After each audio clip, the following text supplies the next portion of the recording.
Welcome to the Subjective Professor podcast, where we reject coercion and hypocrisy. This is episode 25, and we're going to continue our discussion on the poor and poverty. And we're also going to get into Say's law as well. I was thinking that I left the last podcast kind of on a dark note. And so I thought, why not making it a little bit darker, right? So we talked about the welfare trap. We talked about the national debt of the United States, which also has the reserve currency of the world. And so whatever happens in the United States can only affect a lot of people in the rest of the world. And that's for another episode, perhaps. But we said that the poor is a racialization, right? It's a kind of, it functions as a race. And episode 8 has details on that, which means that a lot of people assume the reason why people are poor, and so therefore come up with the solution, which is always the same: just give them more money. Giving them more money will resolve their poverty situation, problem solved. But of course, as we said, this only results in government overreach and infantilization of the poor, just basically thinking of them as really dumb children. Okay, and that's generally the attitude that most people have when it comes to the poor. Government programs generally become moral hazards. Okay, moral hazard is just basically when choices are given to people, and even there are incentives for people to make those choices, but the choices are really bad. Not only are the choices bad, but the results are horrible. Okay, and so in the context of welfare, once you draw a line and say this is the poverty line, the closer you get to that poverty line, you're saying, well, hey, I'll just work fewer hours, I'll quit my job, and I'll qualify for even more benefits. And so people are incentivized to work less or to completely quit their job entirely. Also, you can see the moral hazard when it comes to immigration or migration. Certain countries like Germany and the United States offer a tremendous amount of welfare benefits.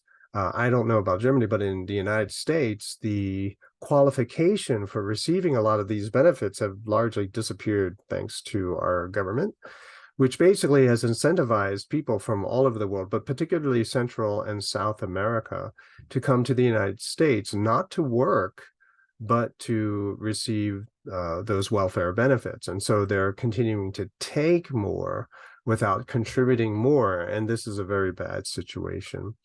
There shouldn't have been government welfare programs to begin with. Anyway, so instead of the government trying to do something, which they always screw up, but they always get wrong, we need more freedom to be able to make choices with careful consideration of the consequences and the cost. So with moral hazards in place, people are not thinking about the consequence. They just are looking at the immediate benefit of this so-called free money, which is not free, obviously. It's very, very expensive. And so when you have moral hazards, people are not thinking about consequences. They're not thinking about the future. Everything is very immediate. And so because people are making choices without consideration of the consequences, then they ultimately become extremely expensive choices, right? So, hey, it's like eating sugar all the time, right? And carbohydrates are sugar too. So eating like massive amounts of sugar because it tastes good. But of course, now we have an obesity problem here in the United States as well. And so all of that regulation and government information, which says, yeah, eating sugar all day, all throughout the day, yeah, that's great for you. That's healthy living. And now we're like the fattest country in the world, right? So no one thought about that when they were trying to push everyone to eat massive amounts of sugar. But so we have all of these poor people, and the last thing apparently that a lot of people want are poor people becoming rich, which you think that that's kind of part of the plan, is that eventually all these poor people will be not only independent, but that they'll be wealthy. I mean, who doesn't want to be comfortable and wealthy, right? I mean, and remember, wealthy, that expression is subjective. And so most people who think that they are just simply comfortable, to a lot of other people, that they're going to be wealthy. And we went into that in the episode that covered greed. But Thomas Sowell, it reminds me of a scholar, Thomas Sowell, who African American, grew up in New York City, was a devout Marxist, right?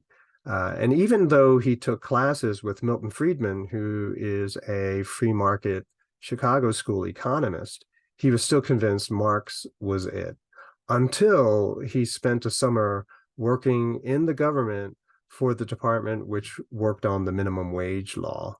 And throughout the summer, he, was working on the minimum wage data because he's a total numbers crunching guy.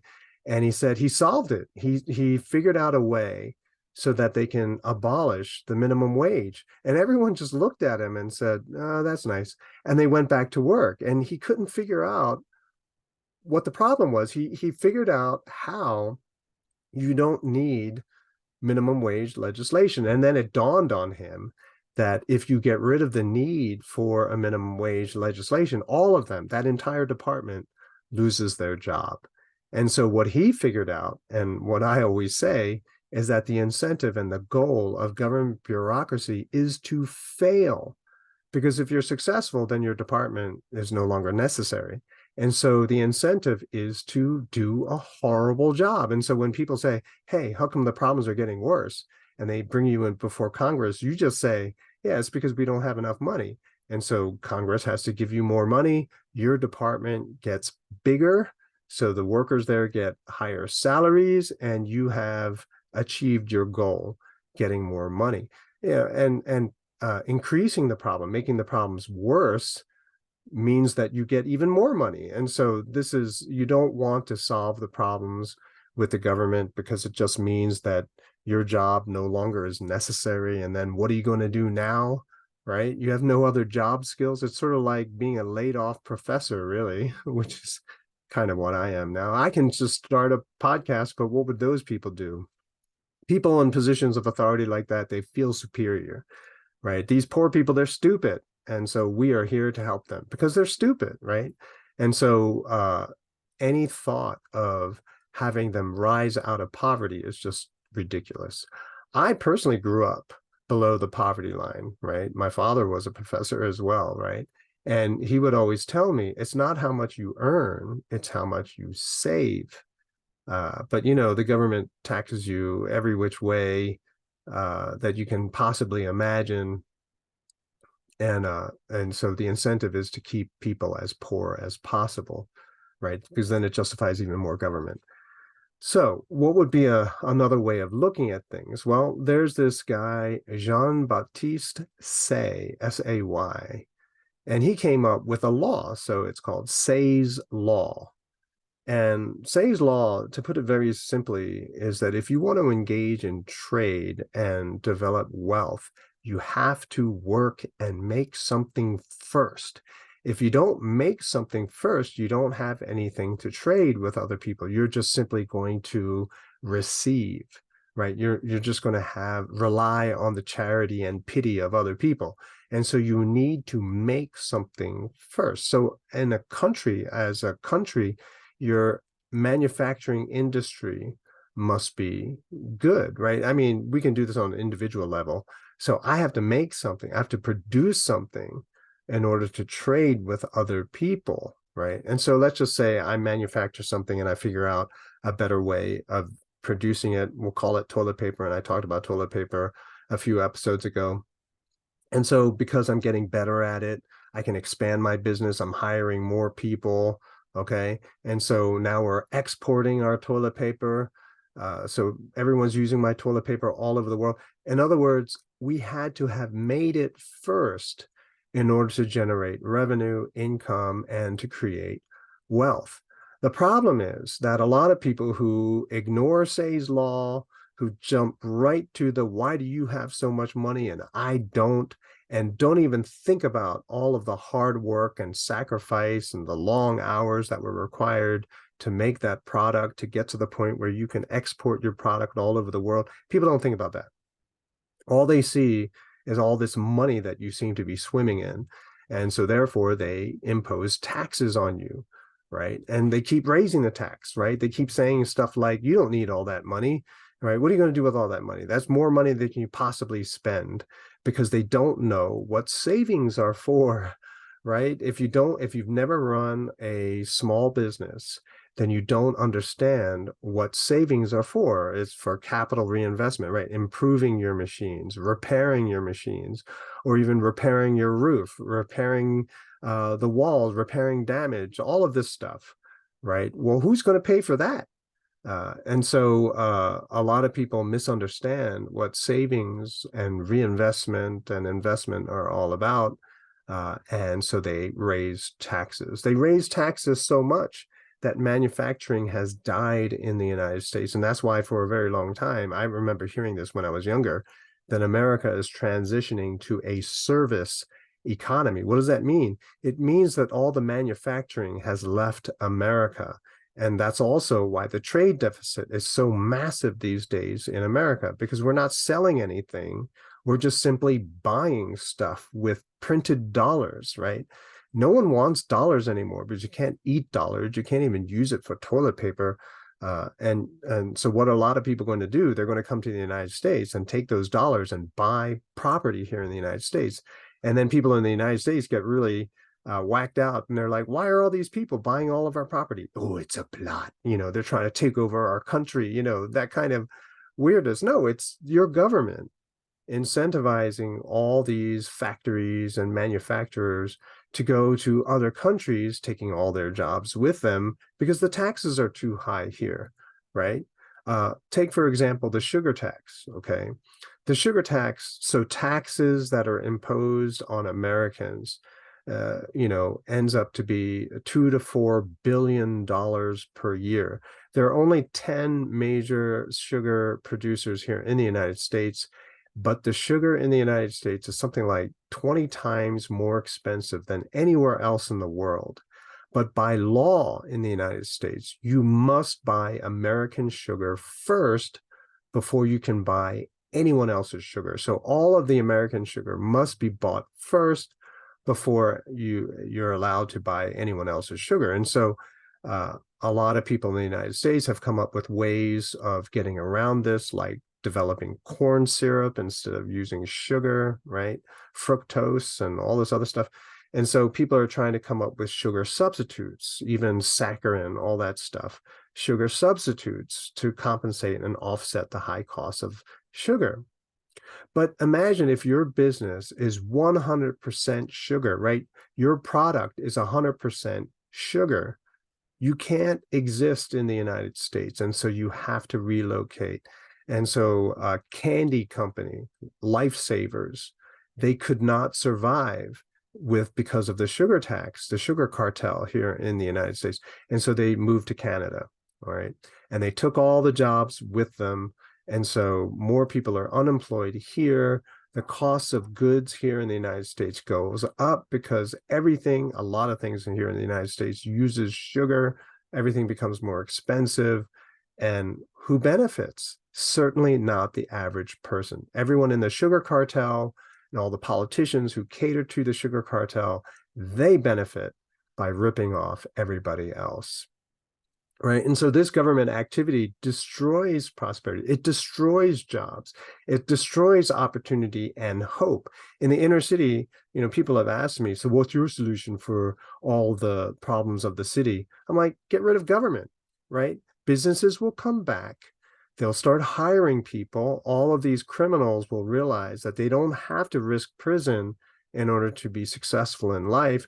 They'll get a job. They'll stop at their criminal activity. In fact, they'll even narc on their friends who are stealing from them.